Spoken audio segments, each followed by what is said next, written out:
At my son's wedding, I noticed the red wine before I felt it. It came down cold and sudden, soaking through the white silk of my dress, sliding along my collarbone and dripping onto the polished marble floor of the ballroom. For a split second, I thought someone had tripped. An accident. A waiter losing his balance. Then I heard her laugh. "My goodness, relax," my daughter-in-law said, holding the empty 2-liter carafe in her hand. "It's just a prank." I stood there, 69 years old, drenched in burgundy, while 200 guests turned to look at me. I just smiled. "I'm glad you're here. Stay with me until the end, and tell me in the comments where you're watching from. I want to know how far this story travels. Because what happened that night didn't end with a stained dress. It ended with a lesson my daughter-in-law never saw coming. The wedding was held at the Grand Crescent Ballroom in downtown Chicago. Crystal chandeliers, white orchids flown in from California. A string quartet playing softly near the arched windows overlooking Lake Michigan. It was everything she had wanted, and everything I had paid for. $38,000. That was my contribution. The venue deposit, the catering upgrade, the open bar extension, even the custom gold embossed invitations she insisted on because presentation matters. I never complained. I told myself it was for my son Daniel, my only child. The boy I raised after his father passed from a heart attack when Daniel was just 15. I wore white that evening because she had told me to. Cream or soft ivory would photograph beautifully next to me, she had said during a planning brunch 6 months earlier. You'll be right in the front row. Front row, instead, I became the entertainment. The wine clung to my dress, heavy and sticky. It seeped into the silk lining, cold against my skin. I could smell the sweetness of it, something imported and expensive, of course it was. A few guests chuckled nervously. Someone whispered, "Oh my God." A bridesmaid covered her mouth but didn't step forward. The photographer lowered his camera for a moment, then lifted it again. Daniel stood 5 feet away. He blinked. "That's all." "Blinked, babe," he said weakly, glancing at his bride. She looped her arm through his and smiled brightly at the crowd. "Come on, everyone. It's a wedding. Let's not be so serious." More laughter. My heart didn't race. It didn't break. It simply settled. There is a strange calm that comes when humiliation is too large to process all at once, a stillness that feels almost peaceful. I looked down at myself, the red spreading across white, like something symbolic, almost theatrical. I reached for a napkin from a nearby table and dabbed at my sleeve. It made no difference. "I'll just step away for a moment," I said evenly. No one stopped me. The restroom attendant gasped when she saw me. "Ma'am, what happened?" "Oh," I replied gently, "a joke." Inside the stall, I locked the door and stared at the wine dripping from the hem of my dress onto the tile. I pressed my palms against the cool metal wall and let out a slow breath. This wasn't the first time she had made me the punchline. 3 years ago at Thanksgiving, she'd joked about my retirement hobby of meddling. Last Christmas, she'd gifted me a framed photo of the two of them with the caption, "The new head of the family." I had laughed then too, because I believed patience was strength, because I believed love meant endurance. But patience without boundaries becomes permission. I removed the dress carefully, blotting what I could with paper towels. The stain was spreading wider now, blooming darker with every second. There would be no saving it. It had been my anniversary dress once. A gift from my late husband on our 30th year together. He used to say white suited me because it reflected light. Tonite, it reflected red. I slipped into the backup dress I'd brought, a navy sheath, simple and structured. I had packed it in my car that afternoon on instinct. I couldn't explain why. Perhaps deep down I already knew. When I returned to the ballroom, the music had resumed. Guests were dancing. The wine had been wiped from the floor. The moment erased as if it had never happened. She saw me first. "Oh good," she chirped. "You changed. See, no harm done." I met her eyes. There was no apology there, no embarrassment, only satisfaction. And something else. Expectation. She expected me to swallow it, to nod, to continue funding the illusion of harmony. Daniel approached slowly. "Mom, you okay?" I studied his face. The same brown eyes he had as a boy when he'd look up at me after scraping his knee. "I'm fine," I said. And I was, in a way I hadn't been for years, because something had shifted. I took my seat at the head table, the one I had paid extra for so both families could sit together. The speeches began. Her father thanked the guests for celebrating this beautiful union. No one thanked me, not for the catering upgrade, not for the honeymoon contribution, not for the rehearsal dinner I had hosted at a lakeside restaurant the night before. As her maid of honor spoke, I noticed something small but interesting. The venue coordinator approached the groom quietly and handed him a clipboard. He frowned. I recognized that clipboard. The final invoice. $18,000 remained, scheduled to clear from my account at midnight. I had authorized it weeks ago, automatic transfer. Unless I changed it. I reached into my clutch and felt the weight of my phone. There is a clause in most event contracts, a conduct clause. It allows a host to halt payment in cases of damage, disruption, or breach of agreed decorum. I had skimmed it once casually. Now I remembered every word. Now, across the table, she was laughing with her bridesmaids, recounting the epic prank. I watched her toss her hair back dramatically as she mimicked my stunned expression. They howled. Daniel laughed, too. That was when I made my decision. Not loudly, not angrily, simply clearly. I would not fund my own humiliation. The wine had dried on the marble, the music played on. The guests twirled beneath chandeliers I had paid to polish. And I smiled again. But this time, it wasn't for them. The music grew louder after the speeches, as if volume could erase what had happened. I sat at the head table, hands folded neatly in my lap, listening to the bass thump gently beneath the polished floor. The ballroom lights shimmered against crystal glassware.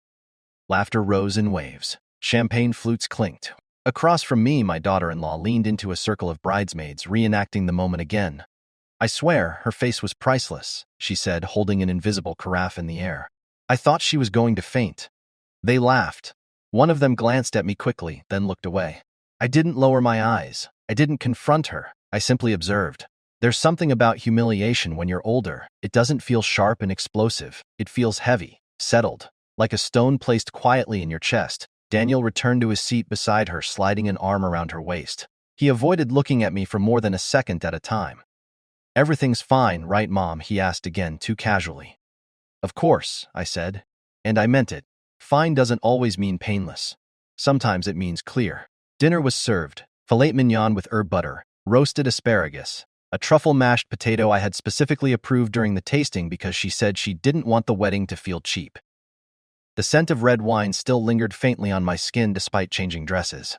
I could feel it dried against my collarbone, sticky and stubborn. The elderly couple seated at the end of the table leaned toward me. "That must have been embarrassing," the woman whispered gently. I gave her a small smile. Embarrassment requires surprise. She didn't understand, but she nodded kindly. Halfway through dinner, I saw the venue coordinator again, the same woman with the clipboard. She was speaking quietly to Daniel now, pointing at a line item. His expression shifted. Confusion, then mild irritation.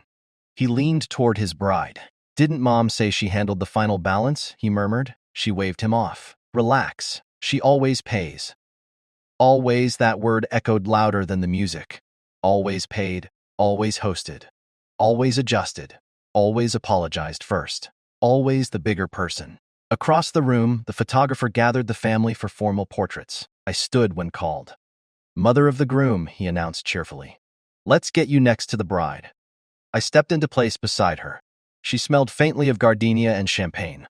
"Smile," she whispered without looking at me. "And try not to hold grudges. It's not attractive." The camera flashed for a brief second. I saw my reflection in the mirrored wall behind us, navy dress. Upright posture, chin steady, not broken. After the photos, she floated back to her friends. Daniel followed. I remained standing. There was a time, years ago, when Daniel would have wrapped his jacket around my shoulders if I'd spilled something, when he would have glared at anyone who embarrassed me. But marriage changes dynamics. Slowly, quietly, not overnight, not dramatically. Just enough. I walked toward the sidebar near the windows overlooking Lake Michigan. The city lights flickered across the dark water outside. It was a beautiful night. The bartender offered me a fresh glass of wine. I paused. "No, thank you," I said. "I've had enough." I watched the dance floor fill. The DJ announced the couple's first dance. Applause erupted as they moved beneath the chandeliers. She rested her head on his chest. He smiled down at her. They looked happy. And I don't resent happiness, I never have. What I resent is disrespect dressed up as humor. My phone vibrated softly inside my clutch. A notification from my bank app scheduled transfer $18,000 pending. Release at 11:59 p.m.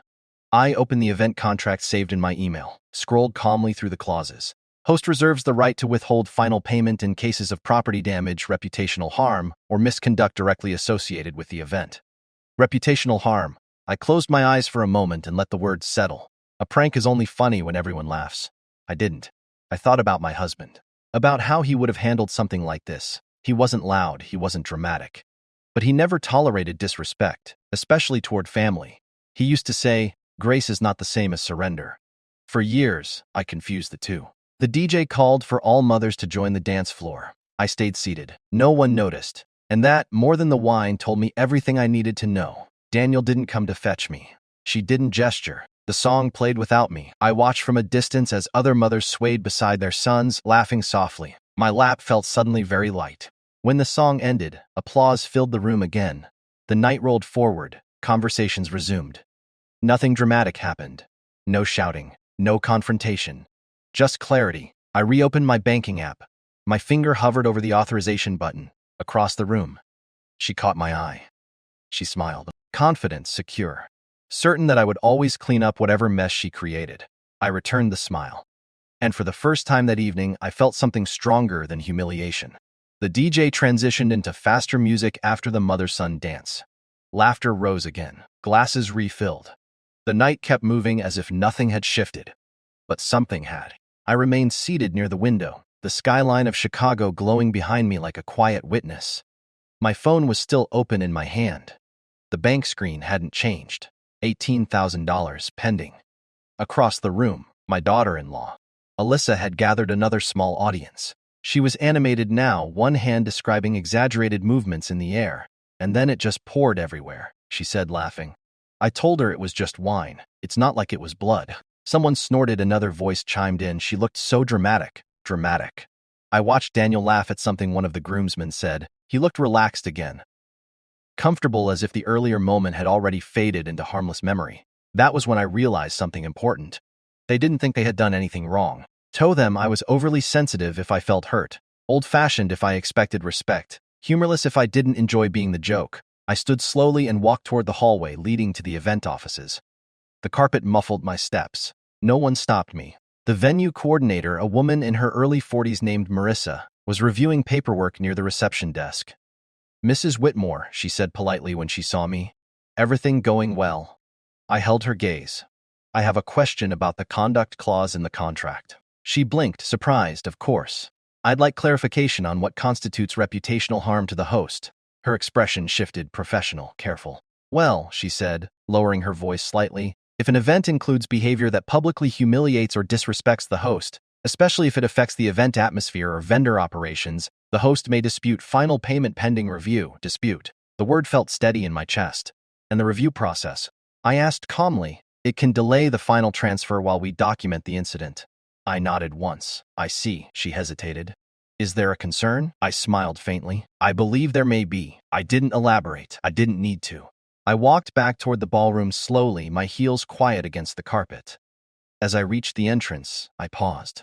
Inside, the lights were lower now. The dance floor was full. Alyssa had removed her heels and was spinning barefoot, her bridesmaids circling her. She looked radiant, untouchable, and completely certain of her position.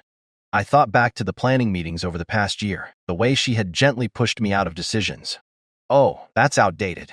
We're doing something more modern. Let's keep it between us girls." Each sentence polite, smiling. Sweet, but always subtracting me. At the rehearsal dinner, she had toasted her parents for teaching her generosity. She hadn't mentioned the check I handed the restaurant manager that night. I returned to my table and sat down again. The elderly woman from earlier leaned toward me once more. "You look different," she said softly. "Do I?" "Yes," she said. "You look certain." I considered that. Perhaps certainty is what happens when denial expires. My phone buzzed again. 11:42 p.m. 17 minutes until automatic release. I opened my banking app. My thumb hovered over the cancel scheduled transfer option. Across the room, Daniel finally approached me. "Mom," he said, shifting his weight uncomfortably. "Hey, yes?" He rubbed the back of his neck the way he used to when he'd gotten in trouble as a teenager. "Alyssa didn't mean anything by it earlier. She just has a different sense of humor." "Does she?" I asked evenly. "She's just playful." I held his eyes. "Daniel," I said quietly, "if someone poured 2 liters of wine on her mother at this wedding, would you call it playful?" He hesitated. "That's different." "How?" He didn't answer. The music swelled behind him. Alyssa glanced over, watching us, waiting. "I don't want this to turn into something bigger," he said quickly. "Can we just move past it?" Move past it. As if moving past something requires only one person to step forward.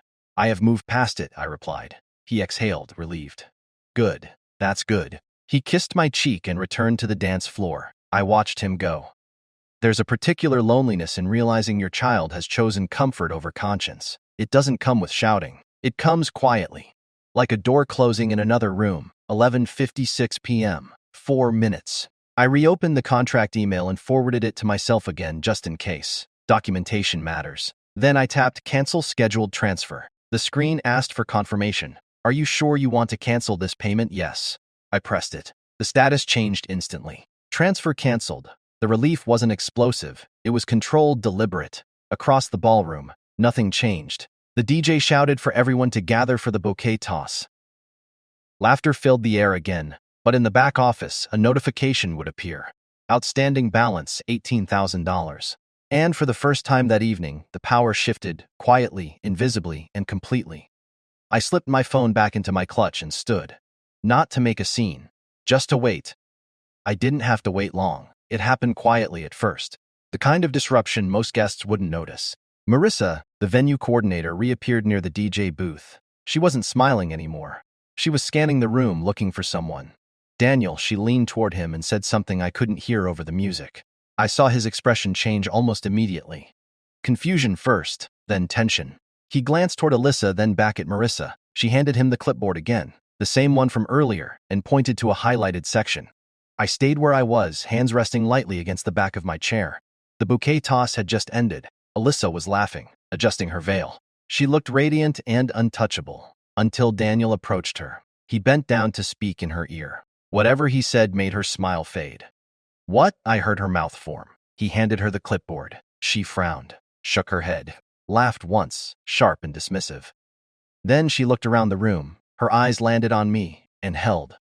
The DJ, unaware, announced the cutting of the cake. Guests began gathering near the towering white confection I had upgraded from 3 tiers to 5, because she said she wanted something Instagram-worthy. Marissa approached them again, more firmly this time. Even over the music, I caught a fragment. Final payment has not processed. Alyssa's posture stiffened. That's not possible, she said louder now. Daniel looked unsettled. It was scheduled. Marissa nodded professionally. It was. It has been canceled. Canceled. The word traveled across the air between us without sound. Alyssa turned fully toward me now. I didn't look away. She walked in my direction, heels in hand, dress lifted slightly to keep from stepping on it. Daniel followed close behind her. Guests began whispering. The shift in energy was subtle but undeniable. Laughter dimmed, conversations lowered. She stopped 3 feet in front of me. What did you do? She asked, voice tight but still controlled. I canceled a transfer, I replied calmly. You can't do that. The contract, I've reviewed the contract, I said gently. Daniel stepped in. Mom, this isn't the time. I considered that. When is the time to address disrespect, Daniel? I asked quietly. Alyssa let out a sharp breath. Oh my God, you're seriously still upset about the wine? Still upset, as if humiliation had an expiration date measured in minutes. It wasn't the wine, I said. Then what? She challenged. It was the intention. She crossed her arms. It was a joke. Who was laughing with me? I asked. Silence flickered between us. Daniel ran a hand through his hair. This is embarrassing. Yes, I agreed. It is. Alyssa's composure began to crack. You're doing this on purpose, she said. You're trying to ruin our wedding. No, I said evenly. You did that on your own. Her face flushed. Around us, a small circle of guests pretended not to listen, but they were listening. Always? You've never liked me, she snapped. That's not true, I replied. I've never understood you. Daniel inhaled sharply. Mom, I funded this evening because I wanted to celebrate my son, I continued, keeping my voice level, not to sponsor my own humiliation. Alyssa let out a short, incredulous laugh. It was 2 liters of wine. It's not a crime. No, I said. It was a message. She blinked. What message? That I'm expendable, decorative, convenient. The music had stopped now. The DJ stood awkwardly beside the cake table, unsure whether to proceed. Daniel looked around at the watching guests. Can we please take this somewhere private? Of course, I said, but I didn't move. Marissa stepped forward carefully. We do need resolution regarding the outstanding balance. Alyssa turned to her sharply. Give us 5 minutes. Marissa nodded but didn't retreat far. Daniel lowered his voice. Mom, just release the payment. We'll talk later. I studied him. The boy I had raised, the man standing before me. When later? I asked. He hesitated. After the honeymoon, after holidays, after I've swallowed it again, I need an apology, I said simply. Alyssa scoffed. For what? For having fun. For making me the joke. She looked at Daniel as if asking permission to explode. He said nothing. The silence stretched. Guests shifted uncomfortably. Finally, she exhaled through clenched teeth. I'm sorry, you're sensitive. Not sorry, just strategic. I nodded slowly. That's not an apology, I said. Her eyes flashed. Fine, I'm sorry I embarrassed you. There it was, thin, reluctant, forced.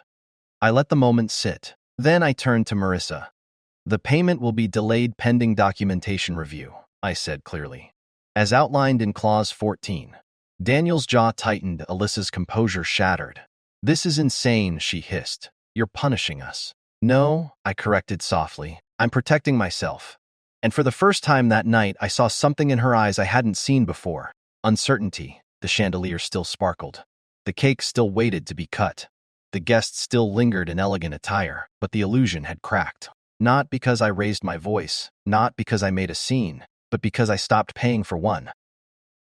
The silence after my words felt louder than the music had been.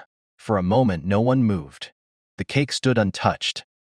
5 tiers of white frosting and gold trim lit softly beneath the chandeliers. The DJ cleared his throat but didn't dare press play. Alyssa's face had shifted from flushed anger to something sharper. Calculation. You're really doing this, she said quietly, no longer performing for the crowd.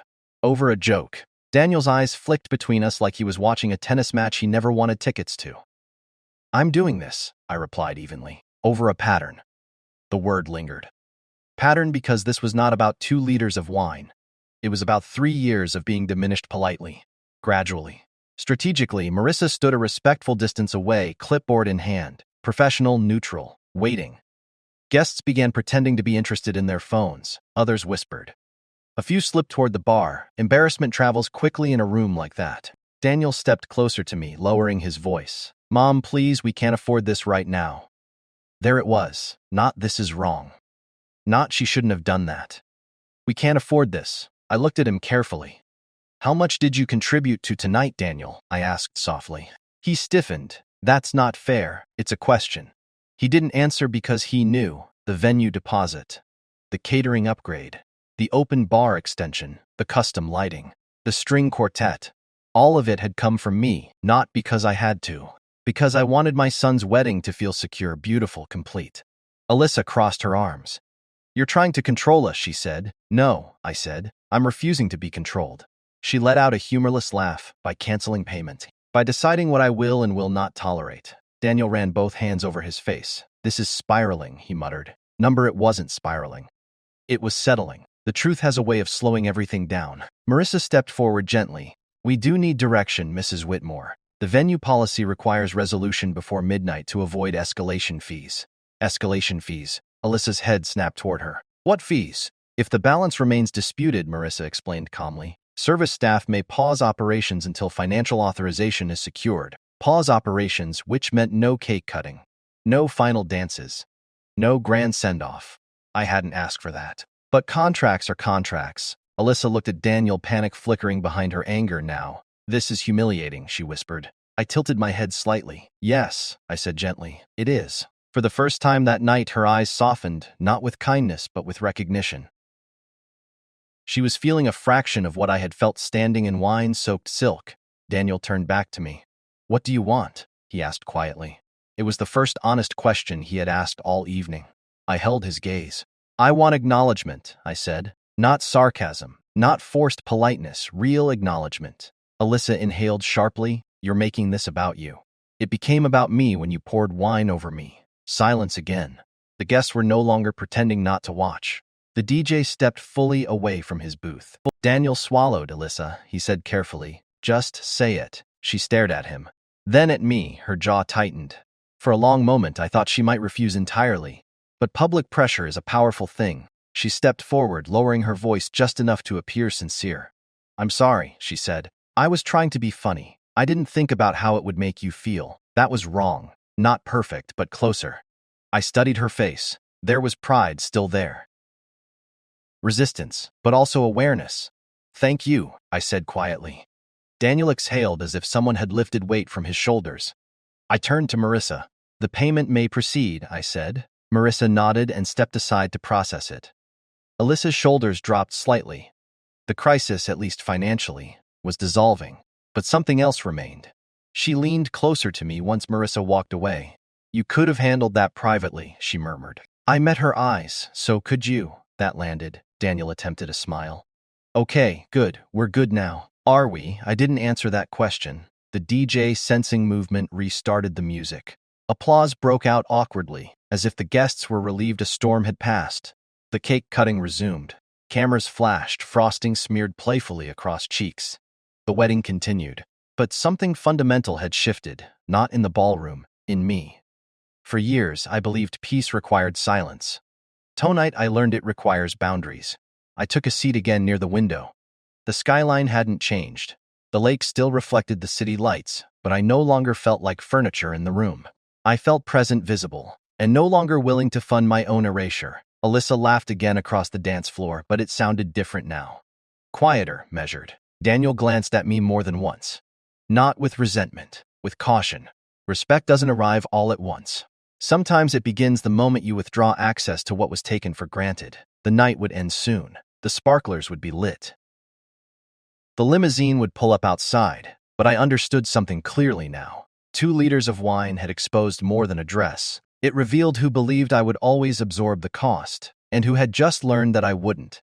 The rest of the evening moved forward, but it no longer felt effortless. After the apology, imperfect but public, the music returned, the cake was cut, and the staff resumed service. Guests clapped as if a performance had reached its final act. But there's a difference between celebration and recovery. I could see it in the way people watched Alyssa now. Not openly, not cruelly, just carefully. She danced again, but there was restraint in her laughter. A quick glance over her shoulder every now and then. A subtle awareness that a room had shifted. Daniel stayed closer to her than before, his hand resting on the small of her back like he was steadying something fragile. I remained near the window, observing. Several guests approached me quietly over the next half hour. That took courage, one woman murmured. I wouldn't have handled it that calmly, another admitted. An older gentleman squeezed my shoulder gently and said dignity always wins in the long run. I thanked them politely, but I wasn't interested in winning. I was interested in balance. Around 10:45 p.m., the wedding planner announced the sparkler send-off would begin soon.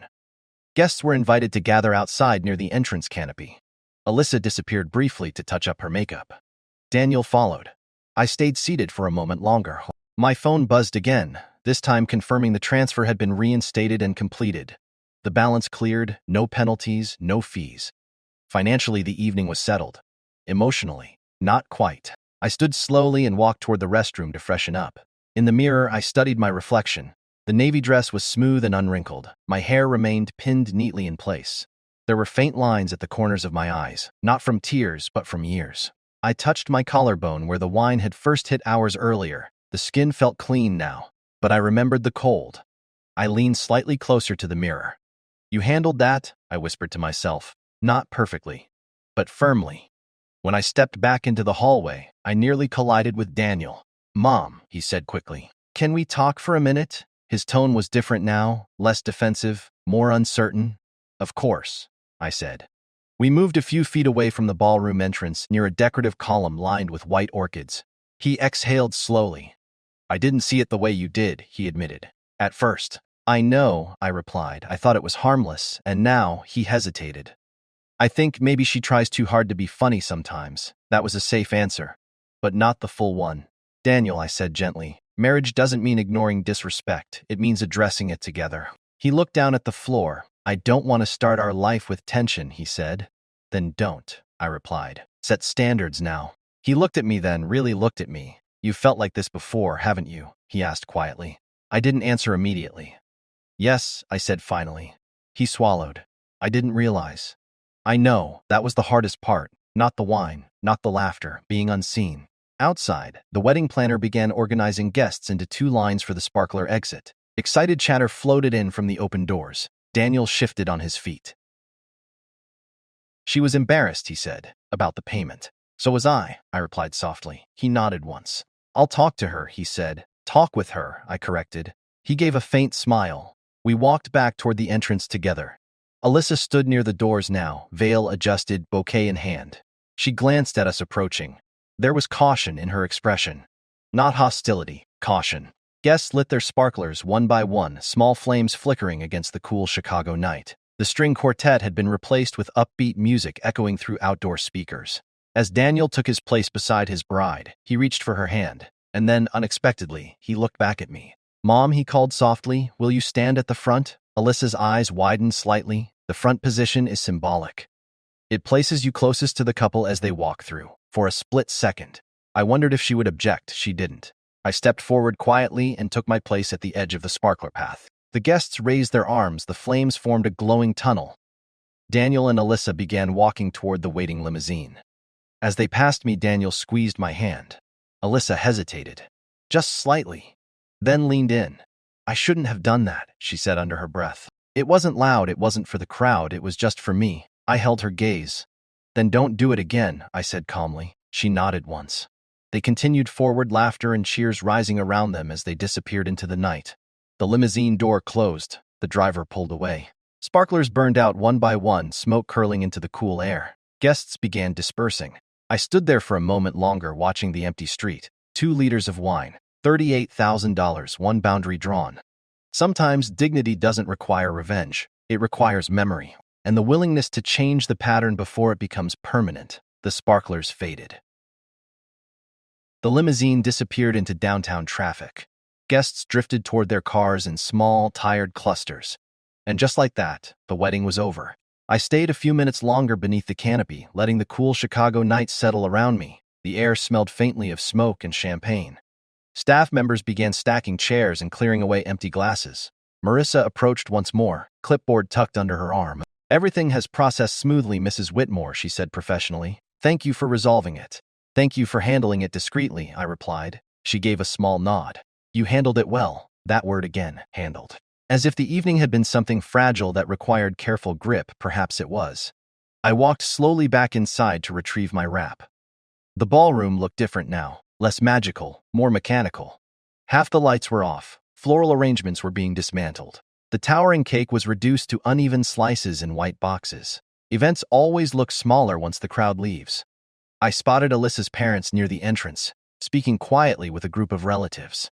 Her mother noticed me first. She hesitated, then approached. "I wanted to say, tonight was emotional for everyone," she began carefully. "Yes," I agreed. I'm sure Alyssa didn't intend harm. I met her eyes.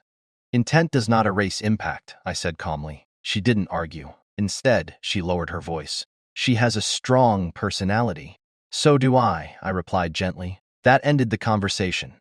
Outside, valet brought my car around. A modest sedan, nothing flashy. I never needed flashy. I needed stable. As I slid into the driver's seat, the exhaustion finally reached me. Not physical exhaustion, emotional. The kind that settles into your shoulders after years of carrying something invisible. I drove home through quiet streets, the city lights blurring softly against the windshield. The radio stayed off. Silence felt appropriate. When I pulled into my driveway, it was nearly midnight. The house greeted me the way it always had, steady. Familiar, unimpressed by weddings or wine. I stepped inside, placed my clutch on the entry table, and removed my heels. For a long moment, I just stood there. 69 years old, widowed for 14 years. Mother of one son who had just begun a new chapter. And tonight, something in me had closed, but something else had opened. I walked to the laundry room and carefully placed the stained white silk dress on the counter. Under the bright overhead light, the red marks looked darker than before, permanent. I ran my fingers gently across the fabric. That dress had survived anniversaries, charity galas, retirement parties. It hadn't survived a joke, but maybe it wasn't meant to. I poured myself a glass of water and sat at the kitchen table. The quiet felt heavy at first, then steady. My phone buzzed. A text from Daniel. "We're heading to the hotel now. I'm glad we talked. I love you." I stared at the message. He loved me. I believed that. Love, however, is not immunity from correction. I typed back, "I love you too. Rest well." A few seconds later, another notification appeared. This time from Alyssa. "Thank you for everything tonight." Not an apology, but not nothing. I didn't respond immediately. I wasn't interested in late-night emotional patchwork. Instead, I opened my email and created a new folder labeled Wedding Documentation. I moved the contract there. The payment confirmation, A few photos guests had already posted online, including one where I stood smiling beside her, wine barely visible under dim lighting. Documentation isn't revenge. It's clarity. I shut my laptop and leaned back in my chair. There would be holidays ahead. Birthdays, possibly grandchildren someday. Tonight was not the end of anything. It was a recalibration. The pattern had been interrupted. Not destroyed, but disrupted enough to be seen. I thought back to her final whisper before the limousine door closed. I shouldn't have done that. There had been sincerity there, brief, unpolished, but real. Growth doesn't happen in grand speeches. It happens in moments of discomfort. I finished my water and stood, turning off the kitchen light. Before heading upstairs, I glanced once more at the white silk dress folded carefully on the counter. I would not throw it away. Not yet. Some stains are reminders, and I no longer intended to forget. Upstairs, as I prepared for bed, I caught my reflection again in the mirror. No wine, no audience. Just me. And for the first time in a long while, I didn't feel like the extra character in someone else's story. I felt like the author again, and that changes everything. The next morning I woke up earlier than usual, not because of noise, not because of regret. Because clarity has a way of rising before the sun. The house was quiet, wrapped in that pale blue light that slips through curtains just before dawn. I lay in bed for a few extra minutes, listening to the steady hum of the furnace, letting my body catch up to what my mind had already accepted. The wedding was over. The boundary had been drawn. Now came the part most people don't talk about. What happens after the confrontation? I got up slowly and walked downstairs in my robe. The white silk dress was still folded neatly on the laundry counter where I had left it. In daylight, the stain looked even deeper. Burgundy bleeding into ivory, permanent. I didn't touch it. Instead, I made coffee and sat at the kitchen table, opening my phone. There were already photos online. Alyssa had posted a carefully curated carousel at 6:12 a.m. Best night of my life. The number just married. The first photo, her and Daniel laughing under sparklers. The second, cutting the cake. The third, the bridal party dancing, and then fourth slide, a cropped image of the moment before the wine poured. She had edited out the aftermath, of course she had. I studied the comments. So stunning, perfect couple, dream wedding. Perception is powerful, but memory is stronger. I closed the app. About 20 minutes later, my phone rang. Daniel, I let it ring twice before answering. Good morning, I said calmly. Morning, he replied, voice slightly rough. We're at the hotel. I just wanted to check in. How are you feeling? There was a pause. Tired, he admitted, and thinking. That's good, I said. He exhaled slowly. Alyssa and I talked. I waited. She understands now that it crossed a line. Does she? I asked gently. Yes, he said quickly. I mean, she does. She said she felt defensive last night, like she had to save face. Save face, interesting phrase, and how do you feel? I asked. He hesitated longer this time. I feel like I didn't step in fast enough, he admitted, honesty. That mattered. I appreciate you saying that, I replied. I just didn't want drama, he said quietly. Daniel, I said, keeping my tone steady, avoiding drama and avoiding responsibility are not the same thing. Silence. I know, he said finally. We talked for another few minutes about their honeymoon flight later that afternoon. Practical things, neutral things. Before hanging up, he said something that stayed with me. I don't want you to feel like you're on the outside of our life. I smiled slightly. Then don't let me be, I answered.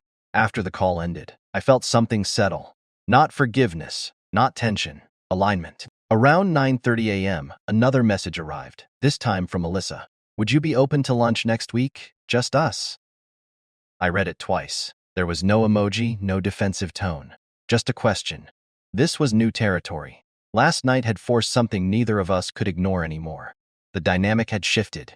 Before responding, I walked back to the laundry room and picked up the white silk dress. I carried it to the dining table and laid it flat. The stain would not come out completely. I already knew that. Some fabrics absorb too deeply, but I could have it altered, shortened, reimagined, transformed. I took a photo of the stain, not to post, not to threaten, but to remember. Then I folded the dress carefully and placed it in a garment bag. Not discarded. Preserved. I returned to my phone and typed back to Alyssa. Yes, lunch would be fine. 3 dots appeared almost immediately. Thank you, she replied, simple, direct. For the rest of the morning, I moved through my routine slowly. Watered the plants, sorted mail, reviewed bank statements. Ordinary life returning to rhythm, but inside, something fundamental had recalibrated. I was no longer the automatic sponsor of harmony. Support would now come with standards. Around noon, a neighbor stopped by to drop off a casserole dish from a previous gathering. She asked how the wedding went. "It was memorable," I said with a small smile. She laughed. "That usually means something happened." "It did," I replied, "and it was handled." That was enough. By afternoon, the city noise outside felt distant. The wedding photos continued circulating online, each one polished and bright, but I knew something those images didn't show. Growth had begun. Not dramatic, not explosive. Just a quiet understanding that respect is not optional, even between generations. Especially between generations. That evening, as the sun dipped low, I sat by the window with a book open in my lap, though I wasn't reading. I was thinking. 2 liters of wine had exposed something fragile. But instead of shattering the relationship, it had forced it into honesty. That doesn't happen often, and it doesn't happen without someone deciding they will no longer absorb the cost of someone else's behavior. Next week, I would sit across from my daughter-in-law at lunch, not as a victim, not as a rival, but as a woman who had made herself clear, and clarity, I've learned, is the beginning of real peace. Lunch was scheduled for the following Thursday, 5 days after the wedding. 5 days is enough time for embarrassment to either harden into resentment or soften into reflection. I chose a quiet restaurant near the lake, neutral ground. Public enough for comfort, private enough for honesty. I arrived 10 minutes early, old habit. I like to enter a room before the emotions do. The hostess led me to a small table by the window. Sunlight spilled across white tablecloths. It was calm, ordinary. No chandeliers, no audience, no music competing with conversation. Just space. Alyssa walked in right on time. She wasn't dressed like a bride anymore. No dramatic makeup, no heels in hand. Just jeans, a soft sweater, and her hair pulled back. She looked younger without the performance. "Hi," she said quietly. "Hi," I replied. We sat down across from each other. For a moment, neither of us reached for the menu. "I've been thinking about that night," she began. "So have I said. She folded her hands together on the table. "I grew up in a house where humor was aggressive," she admitted. "If you couldn't take a joke, you were considered weak." I listened. "I thought if I made everything funny, no one could criticize me," she continued. "So I go big. I make scenes. I turn things into moments." "And that makes you feel safe?" I asked gently. She nodded. "Yes." That was more honesty than I expected. "But it didn't make me feel safe," I said calmly. Her eyes lifted. "I know," she replied. "I saw your face after." I held her gaze. "You saw my face before," I corrected. That landed. She looked down at her hands. "I didn't expect you to push back," she admitted. "You're always so composed." "I'm composed," I said, "not compliant." She gave a small, almost embarrassed smile. "That's what shocked me," she said, "when you canceled the payment." "I didn't cancel it to punish you," I said. "I canceled it because I needed you to understand the weight of what you did." She nodded slowly. "I felt that weight," she admitted. A waiter came and took our orders. We waited until he stepped away before continuing. "I need to ask you something," she said carefully. "Go ahead." "Do you think I'm trying to replace you?" The question surprised me. I said slowly, choosing each word. "You're trying to establish yourself, and sometimes you confuse dominance with independence." She didn't argue. "I don't want to compete with you," I added. "There is no competition. You're his wife. I'm his mother. Those roles are different." She exhaled, almost relieved. "It felt like competition," she admitted. "You've always been so capable, so involved." "I was involved because I was invited," I said gently. "When I'm not invited, I step back." Her eyes widened slightly. "You'll step back? If I'm not respected?" "Yes." That wasn't a threat. It was a boundary. Or food arrived. Conversation paused while plates were set down. For a few minutes, we ate quietly. Then she said something that shifted everything again. "I don't want you on the outside," she said softly. "I just don't want to feel overshadowed." "Overshadowed?" I leaned back slightly. "You weren't overshadowed at your wedding," I said. "You were center stage. You chose to turn me into part of the act." Her cheeks flushed faintly. "I see that now." I studied her face. There was less defensiveness today, more awareness. "I'm not your enemy," I said calmly. "But I'm not your prop either." She nodded firmly, fair. We talked for nearly an hour, about expectations, about family holidays, about communication. I made one thing very clear. "If something I do bothers you," I said, "tell me privately. I will do the same." She agreed. No dramatic reconciliation. No tears, no grand declarations, just 2 women choosing to reset the pattern before it calcified. When the check came, she reached for it automatically. "I've got this," she said. I let her. Not because I needed the meal paid for, but because balance matters. Outside, we stood near the sidewalk for a moment before parting ways. "Thank you for meeting me," she said. "Thank you for asking," I replied. She hesitated, then added, "I won't make you the punchline again." I held her eyes. Good. As I drove home, I realized something important. The wedding had not been about wine. It had been about position. And position, once clarified, doesn't have to be fought over again. Daniel called later that evening. "How did it go?" he asked cautiously. "It went honestly," I said. He exhaled, relieved. "That's all I wanted," he admitted. Honesty, respect. Boundaries. They're not loud. They don't trend online. But they build something stronger than spectacle ever could. 2 liters of wine had forced a conversation that should have happened long before the wedding day. Sometimes it takes a public crack to reveal a private imbalance. But what happens after the crack? That's what determines whether a family fractures or reforms. And for the first time since the engagement, I felt something steady between us. Not perfection, not closeness, but understanding. And understanding, I've learned, is a better foundation than performance ever will be. A week passed. Then 2. The wedding photos slowly stopped circulating. The hashtags faded. The professional album was delivered, leather-bound and polished, capturing every carefully curated angle of that evening. In none of those images could you see the stain clearly. But I could. Not because it was visible in the fabric, because it was visible in the shift. The first family dinner after the honeymoon was hosted at my house. That was intentional. Alyssa suggested it. "I think it's important," she had said over the phone, "that we don't avoid things." I agreed. Avoidance is how resentment ferments. They arrived just before 6 on Sunday evening. Daniel carried a bottle of wine, white this time, and Alyssa held a pie from a local bakery. Small gestures, but gestures matter. When she stepped into my kitchen, she paused briefly, looking around as if recalibrating her place in the room. "I've always loved your kitchen," she said softly. "Thank you," I replied. I had built this house with my husband 25 years ago, paid off the mortgage myself after he passed. Every cabinet, every fixture, every framed photograph held history. This was not a stage. It was foundation. We sat at the dining table, the same table where I had sorted the wedding documents days earlier. Dinner was simple. Roast chicken, green beans, mashed potatoes. Familiar comfort. Conversation stayed light at first. Travel stories from their honeymoon, a delayed flight, a beachside restaurant in Florida. Daniel laughed easily. Alyssa smiled often. But I noticed something different. She didn't interrupt me when I spoke. She didn't correct me mid-sentence. She listened. Halfway through the meal, Daniel excused himself to take a quick call from work, leaving the 2 of us alone at the table. The silence wasn't tense. It was open. "I meant what I said at lunch," she began quietly. "About not wanting to compete." "I know," I said. "I didn't grow up seeing healthy boundaries," she admitted. "Everything was loud, reactive. If you wanted space, you took it. If you wanted attention, you grabbed it. And if you wanted respect," I asked. She hesitated. "You fought for it." I nodded slowly. "In this family," I said, "respect isn't fought for. It's practiced." She absorbed that. "I'm still learning," she said. "So am I," I replied. That surprised her. "You?" she asked. "Yes," I said gently. "I'm learning how not to overextend, how not to fix everything before anyone asks." She looked thoughtful. "You've always fixed things," she said. "That doesn't mean I should." The front door closed as Daniel returned to the table. We shifted back into easier conversation. Dessert was served. Coffee poured.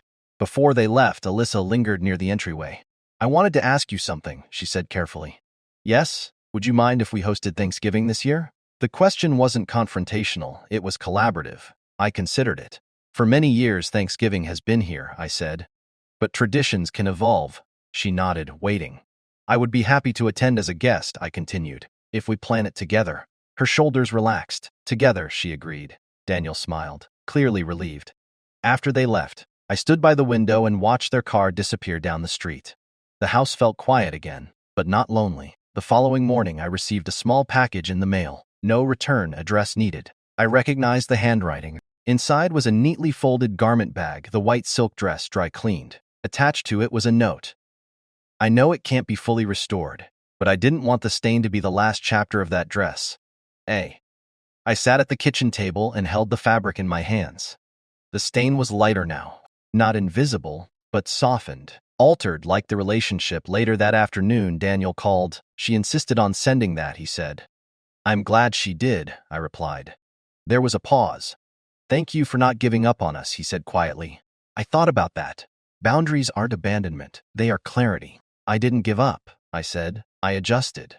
As the weeks continued, small changes became consistent ones. Alyssa would ask before making jokes at my expense, and then stop herself. Daniel would check in if something felt off. Holidays were discussed in advance. And perhaps most importantly, I stopped assuming responsibility for everyone's comfort. If something bothered me, I said so, calmly. Eerily, without spectacle. The wedding night had been dramatic. But the aftermath was steady, and steady builds stronger foundations than silence ever could. 2 liters of wine had forced a line to be drawn, not in anger, in dignity. And dignity, once established, doesn't shout. It simply stands. And I learned that evening that sometimes the most powerful thing a woman can do, at 69, at 70, at any age, is refuse to be the punchline. Not loudly, not bitterly, just clearly. And clarity changes everything. Thanksgiving came faster than I expected. True to her word, Alyssa insisted on hosting. She called me 2 weeks beforehand. "I want to do it right," she said, "but I don't want to overdo it." "That's already an improvement," I replied gently. She laughed, softly this time. Not sharp, not performative. The day of Thanksgiving, I arrived at their home carrying only one dish, my traditional cranberry relish. For years, I had brought half the meal. Turkey, stuffing, pies, side dishes. All of it coordinated, financed, managed. This year, I brought one bowl and a clear boundary. Their house smelled of rosemary and butter when I stepped inside. Daniel was in the kitchen carving the turkey. Alyssa was arranging serving plates, checking oven timers. She looked nervous, not overwhelmed, responsible. "I'm glad you're here," she said when she saw me. "I'm glad to be invited," I answered. She smiled at that. Guests began arriving shortly after, her parents, a cousin, a few close friends. The energy was warm but slightly cautious, as if everyone sensed the shift in dynamics since the wedding. But nothing felt hostile, just aware. Dinner went smoothly. The turkey was slightly overcooked, but no one mentioned it. The mashed potatoes were excellent. Conversation flowed easily between families. At one point, her father raised a glass. "To new beginnings," he said. Daniel glanced at me briefly before clinking his glass with Alyssa's. I noticed something small but important. When stories were told, Alyssa didn't exaggerate them for laughter. When Daniel mentioned the honeymoon, he included me in the memory. Mom would have loved the architecture in that little coastal town. Included, not sidelined. After dinner, while others watched football in the living room, Alyssa joined me in the kitchen to wash dishes. "You don't have to help," she said automatically. "I know," I replied, turning on the faucet anyway. We worked side by side in comfortable silence for a few minutes. Then she spoke. "I've been thinking about something you said," she began. "Which part?" I asked lightly. "That respect is practiced," I nodded. "I didn't understand that before," she continued. "I thought respect was earned by being strong, or funny, or dominant. And now," I asked. She placed a plate carefully into the drying rack. "Now I think it's earned by being consistent." That word settled between us. Consistent. "Yes," I said. "Consistency builds trust." She glanced at me. "Did I break your trust that night?" Honest question. "Yes," I answered. She absorbed that without defense. "But you've been repairing it," I added. She let out a breath she didn't realize she'd been holding. "That matters to me," she said quietly. In the living room, laughter erupted from a football replay. The house felt alive, but not chaotic. After dessert, Daniel called everyone to the dining table again. "We want to say something," he said, standing beside Alyssa. My posture straightened instinctively. He cleared his throat. "This year has been transitional," he began carefully. "Marriage, new responsibilities, figuring out how 2 families become one." Alyssa squeezed his hand. "And we've learned," she added, "that blending families isn't about replacing anyone. It's about respecting what already exists." Her eyes met mine. Public acknowledgement. Not dramatic, but deliberate. I nodded once. Later, as guests gathered coats and prepared to leave, Alyssa's mother pulled me aside. "You seem different," she observed quietly. "I am," I replied. "In a good way," she added. "I stopped absorbing what wasn't mine to carry," I said. She studied me thoughtfully. "That's a powerful thing," she admitted. "It is." When Daniel and Alyssa walked me to my car, the air was crisp and cool. "Thank you for trusting us," Daniel said. "I'm still watching," I replied with a faint smile. Alyssa laughed softly. "Fair enough." As I drove home, I reflected on how far we'd come in a matter of weeks. The wedding humiliation had been public, the growth had been private. And that's usually how it works. Pain announces itself loudly, repair happens quietly. At home, I hung my coat and set the empty cranberry bowl in the sink. The house felt peaceful, not because conflict had vanished, but because clarity had replaced assumption. 2 liters of wine had once felt like an attack. Now it felt like a catalyst, not for revenge, for recalibration. I sat down in my favorite chair by the window looking out at the darkened street. Family isn't about perfection, it's about patterns. And patterns can change. When someone finally decides they will no longer be the silent foundation everyone stands on without noticing. I wasn't invisible anymore, and I wasn't competing. I was simply present, and presence, when grounded in dignity, is something no one can pour away. Winter settled in quietly after Thanksgiving. Snow came early that year in Chicago, not heavy, just enough to coat rooftops and soften the edges of sidewalks. The world looked gentler under white. One afternoon in December, I pulled the white silk dress from the back of my closet. I hadn't looked at it in weeks. The stain was still there. Lighter from cleaning, but visible if you knew where to look. A faint shadow across the bodice. A memory woven into fabric. I laid it across my bed and sat beside it. For a long time, I had thought about having it shortened, altered, turned into something else entirely. But as I ran my hand across the silk, I realized something. Not everything that carries a mark needs to be redesigned. Some things can remain as they are. Proof of survival. That evening, Daniel and Alyssa came over unexpectedly. Snow clung to their coats as they stepped inside, cheeks pink from the cold. "We were in the neighborhood," Daniel said, smiling. "Thought we'd stop by." Alyssa held a small box in her hands. "We brought something," she added. We moved into the living room. The fireplace cast a steady glow across the walls. The house felt warm in that quiet, lived-in way that only time creates. She handed me the box. Inside was a framed photograph, not one from the professional album, not one cropped or filtered. It was taken by a guest, slightly imperfect, slightly off-center. It showed the moment during the sparkler send-off when Daniel squeezed my hand. My expression wasn't dramatic. I wasn't crying, I wasn't smiling widely. I was steady, present. Behind me, the sparklers blurred into golden light. "We thought this one mattered," Alyssa said softly. I looked up at her. "It does," I replied. She hesitated before speaking again. "I've been thinking about how easy it is to perform joy," she said, "and how much harder it is to practice respect." Her words were no longer defensive, they were reflective. "I'm still learning," she added. "So am I said gently. Daniel sat down beside me. "I didn't realize how much you carried for me all these years," he admitted. "The wedding made me see it." I glanced at him. "I never wanted you to feel burdened," I said. "I didn't," he replied. "I just assumed." Assumption, that had been the quiet thread through everything. Assuming I would pay. Assuming I would forgive. Assuming I would stay silent. I placed the framed photo on the mantel above the fireplace. Right in the center, not because it was perfect, but because it told the truth. As we sat together that evening, sipping tea and talking about small, ordinary things, I felt something settle completely. Not tension. Not vigilance. Peace. Not the fragile kind that depends on everyone behaving perfectly. The sturdy kind that grows when boundaries are honored. Later, after they left, I stood in front of the fireplace and studied the photograph again. 2 liters of wine had once felt like an attempt to erase me, to shrink me into a joke, to make me decorative. But that night had revealed something stronger than humiliation. It revealed that dignity doesn't shout. It waits. It stands.